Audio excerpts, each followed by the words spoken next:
Screen पर आपको जो महिला जबरदस्ती पुलिस कांस्टेबल द्वारा गाड़ी में भरती हुई या भरवाती हुई नजर आ रही हैं, ये कोई आम महिला नहीं है बल्कि विधायक हैं। ये अपना दल की विधायक हैं पल्लवी पटेल, जो लखनऊ की सड़कों पर यूजीसी के समर्थन में आई थी। यूजीसी का ये जो नया लॉ है जो एसटी, एससी, ओबीसी दलित महिला को अधिकार दिलाने की बात करता है, समानता की बात करता है, जिसको हाईकोर्ट ने स्टे लगा दिया है, उसी कानून के समर्थन में जब वो सड़कों पर उतरती हैं तो उन्हें कैसे रोका जाता है। जब उन्हें रोका जाता है तो वो सड़क पर बैठ जाती हैं, फिर लेट जाती हैं। उसके बाद कांस्टेबल, महिला कांस्टेबल द्वारा उन्हें जबरदस्ती गाड़ी तक तो ले जाया जाता है, लेकिन जब वो गाड़ी में बैठने से साफ इनकार करती हैं, अपना विरोध जताती हैं, तब उनका बाल पकड़कर जबरदस्ती उन्हें गाड़ी में ठूस दिया जाता है, भर दिया जाता है। एक विधायक पल्लवी पटेल की ये दुर्दशा इसलिए हो गई क्योंकि वो यूजीसी के नए लॉ के समर्थन में सड़कों पर उतर आई थी। हाँ, ये वही नियम है जो समानता की बात करता है। कौन सी समानता? हाँ, वही समानता जो सरकार लाने की बात कर रही है।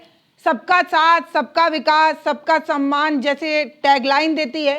सरकार बार बार ये कहती है कि हमारी नीयत बिल्कुल साफ है और हम सबके सम्मान की बात करते हैं। अब एक ऐसा लॉ जो ओबीसी, एसटी, एससी, महिला, दलित, विकलांग तमाम लोगों को जो न्याय देने की बात कर रहा था, जो यूनिवर्सिटी और कॉलेज में उनका हक दिला रहा था, उसी लॉ के समर्थन में जब एक विधायक सड़क पर उतरती हैं तो लॉ एंड ऑर्डर का बहाना, न जाने कौन कौन सा बहाना, और कैसे उनका बाल पकड़कर उन्हें गाड़ी में भरा जा रहा है, ये विजुअल हमने आपको दिखा दिया।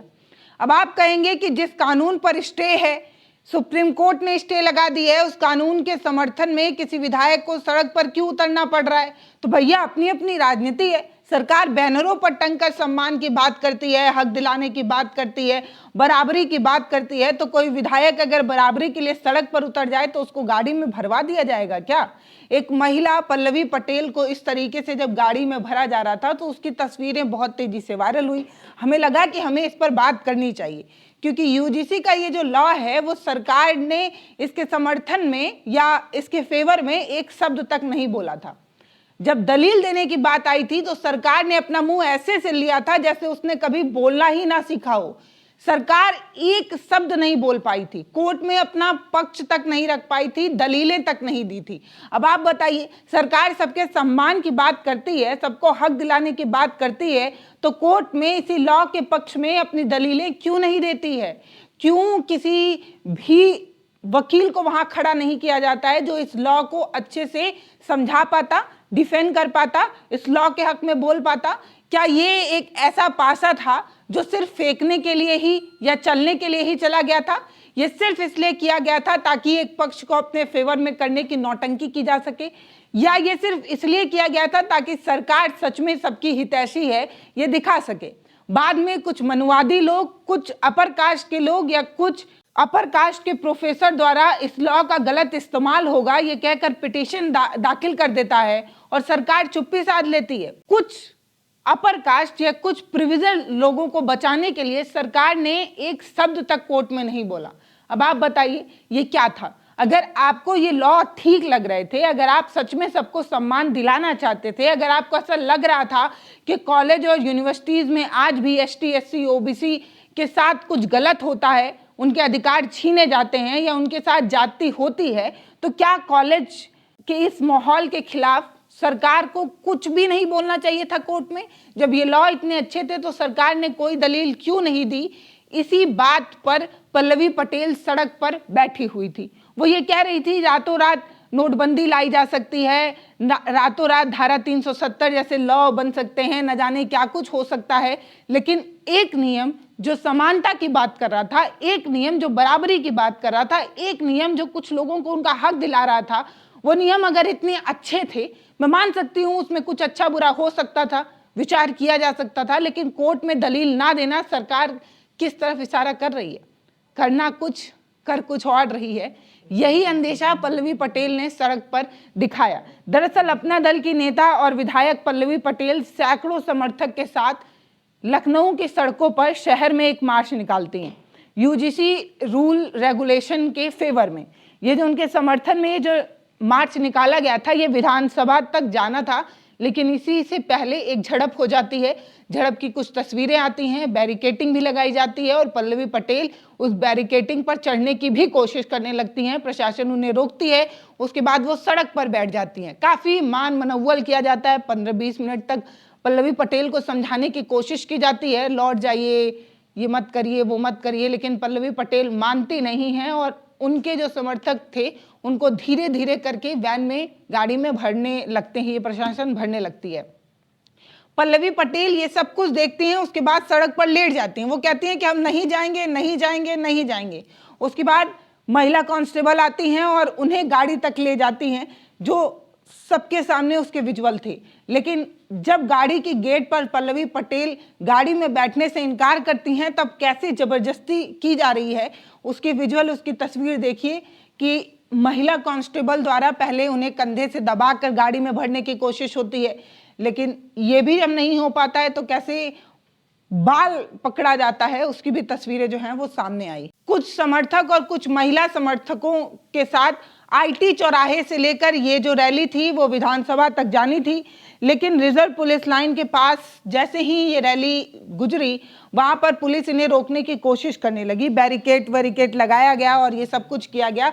सड़क पर बैठकर पल्लवी पटेल ने क्या कुछ कहा वो सुनने लायक है। उन्होंने कहा कि जो नियम दलित, ओबीसी, आदिवासी महिलाओं को कैंपस में सम्मान और सुरक्षा देने वाला था, उस कानून को रोकने की कोशिश की गई। कुछ प्रिविलेज लोगों द्वारा, स्वर्ण समाज के लोगों द्वारा सड़क पर उतरकर कुछ आवाज उठाई गई और फौरन उस पर स्टे लगा दिया गया। ये ठीक नहीं है, ये अच्छा बिल्कुल नहीं है। और वो क्या कह रही हैं ये सुनिए। देखिए, प्रदर्शन नहीं है, ये आम जनता के मुद्दे का सवाल है, उसका जवाब हम सरकार से चाहते हैं और उस नाते आज सड़कों पे उतरे हैं, जहां पर हमारा सिर्फ उद्देश्य इतना है कि समानता को बढ़ावा देने वाले जिस यूजीसी रेगुलेशन 2026 को सर्वोच्च न्यायालय के निर्देश और संसदीय समिति की संस्तुति के उपरांत लाया गया, उसमें एकाएक 2 दिन के किसी एक समाज के प्रोटेस्ट के बाद सर्वोच्च न्यायालय ने स्वतः संज्ञान लेते हुए अविलंब बैन क्यों लगा दिया, ये सवाल है हमारा। क्योंकि अगर इस रेगुलेशन में खामियां हैं तो धारा 370 भी इस देश में रातों रात लागू हुआ। क्या वो पिक्चर परफेक्ट था? क्या उसमें कोई कमी नहीं थी? इस देश में जीएसटी रातों रात आया, इस देश में आपका नोटबंदी रातों रात आया, और जैसा कि एक समाज बोल रहा है किसी समाज के प्रति अन्याय हो जाता, ये तो सिर्फ समानता को बढ़ावा देने वाला एक अधिनियम था जो उच्च शिक्षा संस्थानों में लागू होना चाहिए। क्योंकि सरकार हो, चाहे यूजीसी हो, चाहे स्वयं सर्वोच्च न्यायालय हो, इस बात को तो मान रहे हैं कि के आधार पर 118% जो अत्याचार है, जो भेदभाव है, जो शोषण है, वो बड़ा है दलित, पिछड़ा, आदिवासी समाज के लिए। अब यहीं से सरकार की मंशा पर सवाल उठता है। सरकार अगर बराबरी और सम्मान की बात करती है तो इस नियम के फेवर में एक शब्द क्यों नहीं बोलती है? अगर ये कानून इतना ही अच्छा था तो इस नियम को बचाने की कोशिश क्यों नहीं करती है? कोर्ट में अपनी दलीलें क्यों नहीं रखती है? एक वकील तक हायर नहीं करती है सरकार इस यूजीसी के नए लॉ को बचाने के लिए?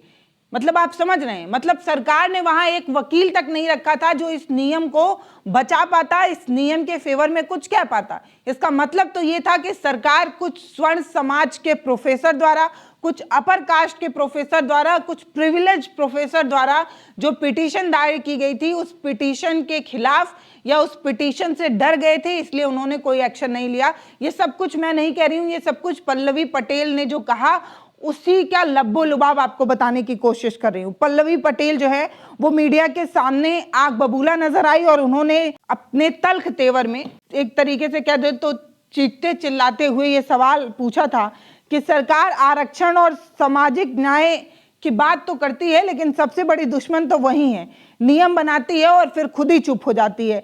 मतलब ऐसा क्यों है बताइए कि अगर एक कुछ प्रिविलेज लोग अगर आपके किसी भी लॉ के खिलाफ कुछ बोल दें तो आपकी इतनी हिम्मत नहीं होती कि आप चू तक कर पाए, कोर्ट में अपनी दलीलें दे पाए, इस नियम के फेवर में कुछ बोल पाए। आपकी ये चुप्पी ये इशारा करती है कि जिस तरीके से आरएसएस और कुछ और ऐसे संगठन हैं जो आरक्षण को धीरे धीरे कम करना चाह रहे हैं, उन्हें कमजोर करना चाह रहे हैं, उन्हीं की मंशा और उन्हीं के अंदेशे पर आपका काम जो है वो चल रहा है। तो भैया यूजीसी का ये जो लॉ है वो क्या है, इस पर हमने बहुत सारे वीडियोस पहले ही बना दिए हैं, आपने देखे भी होंगे। अगर ना देखे हों तो हमारे चैनल पर जाइए और हमने डिटेल में ये समझाया है कि ये जो यूजीसी का लॉ है वो कैसे कुछ लोगों को न्याय देने की बात करता है, जो एसटी, एससी, ओबीसी हैं उनको यूनिवर्सिटीज़ और कॉलेज में जाति के आधार पर जिस तरीके का भेदभाव देखने को मिलता है या जिस तरीके से उनके साथ जाति होती है, उसे रोकने की एक तगड़ी व्यवस्था की गई थी। लेकिन बाद में ये कहकर इस लॉ को रोका गया कि इस लॉ का गलत इस्तेमाल हो सकता है, क्योंकि गलत शिकायत करने पर, गलत शिकायत पकड़ी जाने पर इसमें किसी तरीके की कोई पनिशमेंट वगैरह का प्रावधान नहीं था, किसी तरीके का आर्थिक दंड या किसी तरीके की कोई भी पनिशमेंट का प्रावधान नहीं था। इसीलिए इसका खूब विरोध हुआ, तगड़ा विरोध हुआ और बाद में सुप्रीम कोर्ट ने इस पर रोक लगाते हुए अगली सुनवाई की तारीख दे रखी है। लेकिन फिर भी एक पक्ष है जिसको ऐसा लगता है कि इस लॉ को कुछ अपर कास्ट के लोगों के दबाव में रोका गया। अब आप कमेंट सेक्शन में हमें लिखकर बताइए कि आप क्या सोचते हैं और आपकी अपनी क्या राय है। फिलहाल नमस्ते, मैं पल्लवी हूँ, आप भारत एक नई सोच देख रहे हैं। वीडियो अगर फेसबुक पर देख रहे हैं तो फॉलो कर लीजिएगा भैया, और अगर यूट्यूब पर देख रहे हैं तो सब्सक्राइब करके जरूर जाइएगा। बहुत धन्यवाद।